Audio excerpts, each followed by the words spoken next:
Switching gears big time here. Okay. You're a DJ. What do you go by as a DJ? Do you have a name? It's Trevor May now. Oh, just DJ Trevor May? I grew up. That's what I did. You had some other alter egos, over Tried the a bunch years. of them, and none of them really landed very well. But like, how much can I actually call you a DJ? Like, you have turntables, you have a mixer, you have probably a large playlist. I know there's not albums anymore. They're not actually on real turntables anymore. How'd you get into DJ? Well, the year was 2010, and everyone wanted to be a DJ during the when basically EDM became a thing in the United States. Oh, we're talking about that too. Yeah. So hey, I was really into it. Big EDM guy. I've always loved it. You know who else is? Who? Mark Kotze. Mark Kotze loves EDM. I kid you not. Oh, we've got the footage from last year. He said he didn't know what to call it. I like that Euro something. I said, you like EDM? Yes, he does. Mm-hmm. It's the energy. Yeah.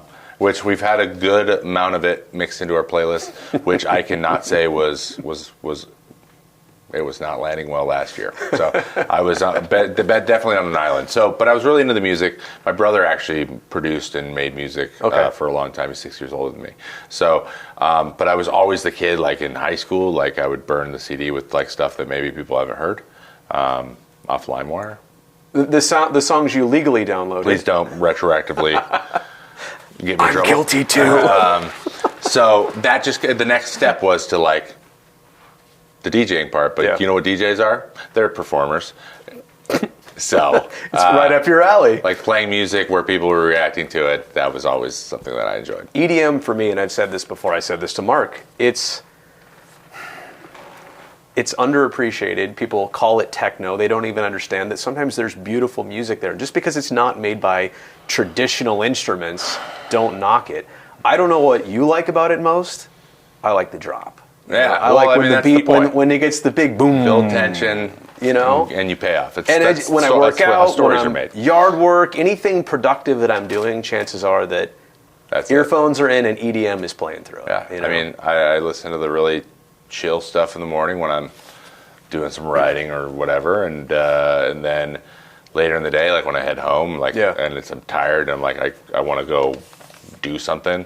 I got to get myself going again. I up the energy. But I've also seen a lot of this stuff live, and it might be the best music for putting yourself. It like takes me literally there. Who have you seen? I've seen Tiesto, Oliver Heldens, Armin van Buuren, all the big like legend guys, Above and Beyond, all the big trance guys, and then like Will Sparks, Chucky. I name forever. I've seen. You just went next level layer right there. Just like R.L. Grime. Like I'll hit you with a bunch of 2013s. Martin Garrix, seen him live. Like Martin Garrix, a lot of the big ones. I'm stuck in that era too. Sometimes I haven't seen my playlist. But I've known a lot of the new guys too. You know, there's a couple guys that I've been really really enjoying lately. Guy named I think it's Knock 2. He keeps popping up. Yeah, I like that stuff. But I still listen to it pretty much exclusively. That or Adele, for some reason. Just love Adele, and then her male counterpart, Sam Smith. They're just the same person, except one octave lower or higher. But I can go there. I can go there, and I'm like, oh, I remember what this was like, or what would playing this in front of 10,000 people feel like. That's how I can get adrenaline from that. You're waiting for the Adele David Guetta crossover. That's what you're waiting for. I'm sure he's waiting for that. Has that already happened? But that's not the only genre of music you like. Mm-hmm. You did your introductory press conference, and you went off about Bay Area rap music, and I'll just call it the hyphy scene, right? Yeah. Rap music sounds too formal. And you listed the names and the long list of artists that you were familiar with and fans of. I think a lot of people were won over right there. And so we don't need to do the whole discography of your favorites, but safe to say that you and I have listened to some of the same playlists before. Yes. Everything, Too Short to E40 to, you said, the Federation. We love E40, but I love Federation. Mac Dre to the team too. The team I think is underrated. Yeah. They were a little bit under the radar. Is that just because you were on the West Coast and you heard about? I don't think that people from the Bay Area know how. Like we almost include ourselves. Like you're northern California. Yeah, we're like North California, so we're pretty tapped in. So last thing on all this, you're a gear guy. I mean, literally, when you sat down here, you knew the model of our cameras that we're shooting this with. I'm a connoisseur of it too. I guess it's kind of how like some ball players are really into the glove or cleats or batting gloves that they wear. How'd you get to be a gear guy? Oh God, I've always loved I love like technology. Yeah. Always have. Yeah, I just kind of needed a camera for the streaming stuff. Yeah. And then I noticed that I had all these things to create a really good broadcast that way. So I took pride in that. I wanted a nice looking camera feed. I wanted really high quality, like my PCs are all built specifically for that. Yeah. And then I go, what else can I do with this? And I've always loved movies, and this may be the new. I always have a new thing every few years. The new evolution of kind of like my new thing. And cinematography is really interesting to me. Directing, super interesting. Just film. I love movies. Always have. I love them for the technical aspects and things. I love when listening to interviews like, hey, you know when that happened? Well, this is what was going on behind the scenes, and that's just magic for me. Right. Again, and they're performing, which, duh. So now I'm like, I've had all these, I'm an ideas person. I have too many sometimes, my wife likes to say, to where I overwhelm myself with like, I'd like to do all these things and there's just not enough hours in the day or hours in Is she okay with what you do now too, by the way? Yes. You spend a lot of time live streaming or making YouTube videos. Yeah, she knows how important it is to me. And actually, to be honest, all that stuff has tapered down my amount of video games. Like, I got to do it for work. And then now I don't play as much when I'm not streaming, so I'm not like just filling every minute with it. Right. But yeah, I even started writing a little bit, like I said writing early, but like I've tried. I have a screenplay half done, and all that kind of stuff. That's awesome. So. I mean, you've done the evolution from live streaming and the entry level into video production into, I want to make a movie. Yeah. I'd like to make something like that. But I want to talk about your YouTube channel. I know Twitch is big for you, but on your YouTube channel alone, and I mean, some of the latest titles here are just enough to sell people. 22 perks of being an MLB player you didn't know.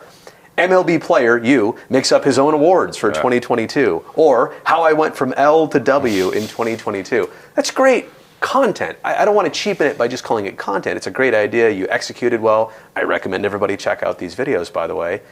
Is it all just your ideas and then you come up with it? Is anybody helping you? All three of those videos were edited and ideas and recorded exclusively. I mean, I even did all the mix down and all the music and all the everything. I have like one move, and that's the zoom out, zoom in, or they go to black and white into the reverb. But those are things that I've always loved from YouTube videos. You have three tricks. I got one. I got two moves, but we're learning, but I'm getting pretty good at distilling down things that I like from other videos, and then bringing out I like to just mess around. I've been in broadcasting more than 20 years, and I'm telling you, knowing now that you did all that, that's really good. Thank you. For a pro ball player who it's your side thing, that's really good. It takes a lot of it. It's really good. It's all about time at the end of the day. If you want to put in the time, you can do it. But gaming, but now as part of live streaming while you play games, is it just the only way to do it is to share the gaming experience with people watching on Twitch? Yeah. Is that the reward part of it? Yeah. I just really love engaging with people. Yeah. That's the only reason that I really enjoyed building something on Twitter as well. It's becoming a little bit harder to do that these days, but the live streaming stuff, I really enjoy the immediate feedback, having a real conversation with people, and just like people can ask me a question and I can just answer it in real time. But that's an opportunity. I know you're an average guy. You really are that, but I mean, for them, they're like, I'm talking to a big league ball player here. That's the cool part. That's a cool part. Yeah. I tell that to athletes. Ask me a lot. Like, should I? How is that? What word? Is it hard? Like, and there's been a bunch of NBA players and NFL players have gotten on the last few years, and their first few streams, they just don't even like look at the side of the screen, which is the point. Right. It's a two-way flow. Sometimes they wonder why people have left in droves, and you have to kind of have the energy and just engage the whole time. That's what the best ones do. They don't just sit there and ignore people, unless you're like world class at the game, which I am not, and most athletes aren't.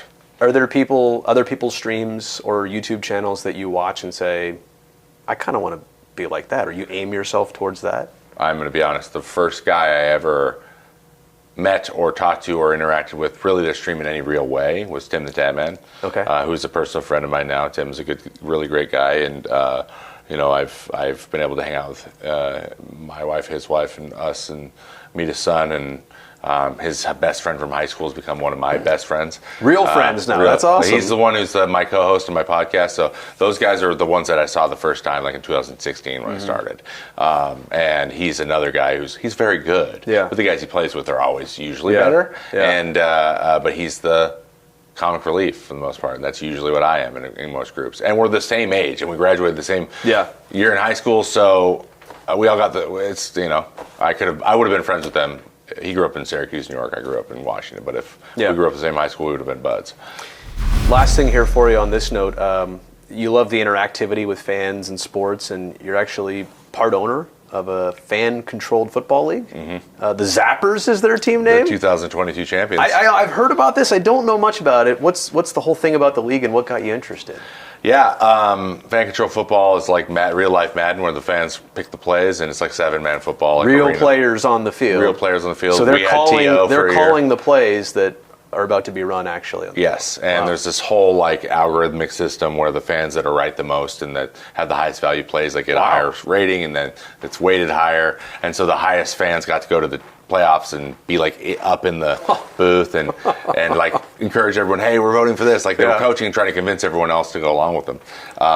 And we had T.O. for a bit last year. We traded him and then got the quarterback that took us to the championship.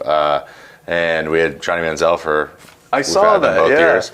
And so, it's a lot of fun. It's a lot of guys who maybe play D2 or D3 or even junior college football and get another opportunity. And we've had a few guys go on and play in the NFL. So that's, for me as an athlete, I thought that was the coolest part. But also there's just all these star owners. I share the team with Dalvin Cook, and Bob Menery's that's why we're called the Zappers. That's his catchphrase. He came up with that. I actually asked that question once, and I was like, why are we the Zappers? He's like, really? I'm like, okay, my bad. It's my thing. Sorry, I didn't know that. I didn't follow you that closely, my bad. He didn't know anything about me. So I was like, we're equal. But there, Marshawn Lynch is in it, and and all these ex-Seahawks that I watch play too. So I haven't gotten the opportunity. It's always during the season, so I don't get to go to any of the games. But man, at some point I will, and it'll be a lot of fun. You're like the Ryan Reynolds of fan-controlled football instead of European soccer. Yeah. So look, all this considered, it's been great kind of getting to know you more, and obviously baseball is your thing for now, but it seems like you have such a diverse range of interests. Any thought on where you would even start the day baseball's done? Would you want to stay in baseball? I think you look, selfishly, want to be a broadcaster. Is there something else you would want to do? Well, I will see. There's about 1,000 things I would want to do. We're getting to the point where whoever calls first. We'll talk to them. I love you mentioned podcast stuff earlier. I love talking about the game. I love giving context on how things are actually working. I think there's even more outside of the things that I've already kind of made on YouTube. There's so much stuff that people would be interested to see. But baseball's kind of a little bit of a closed ecosystem at times, which I understand that as well, because it's very hard to do, and sometimes you just want to only focus on that. So, but like I said, I'm really, really enjoying writing. I think that I would like to write some sort of book at some point in my life. I think that'd be a great achievement. I'm really into really nerdy epic fantasy, so I'm writing one of those right now, a story. But I don't know. I don't know which one's going to go first. It is definitely, there will be an element of me either being in front of a microphone, either on camera or not. That's probably where it'll start. I just want something that will allow me to engage with people and maybe tell stories. I think that I want to tell stories. That's awesome. I think here's how we should end it. I'll look into that camera and say, hey, like and subscribe to my YouTube channel. And Trevor will then say, like and subscribe to my YouTube channel. Trev, thanks for doing this. I really appreciate it. Of course. My pleasure. Awesome.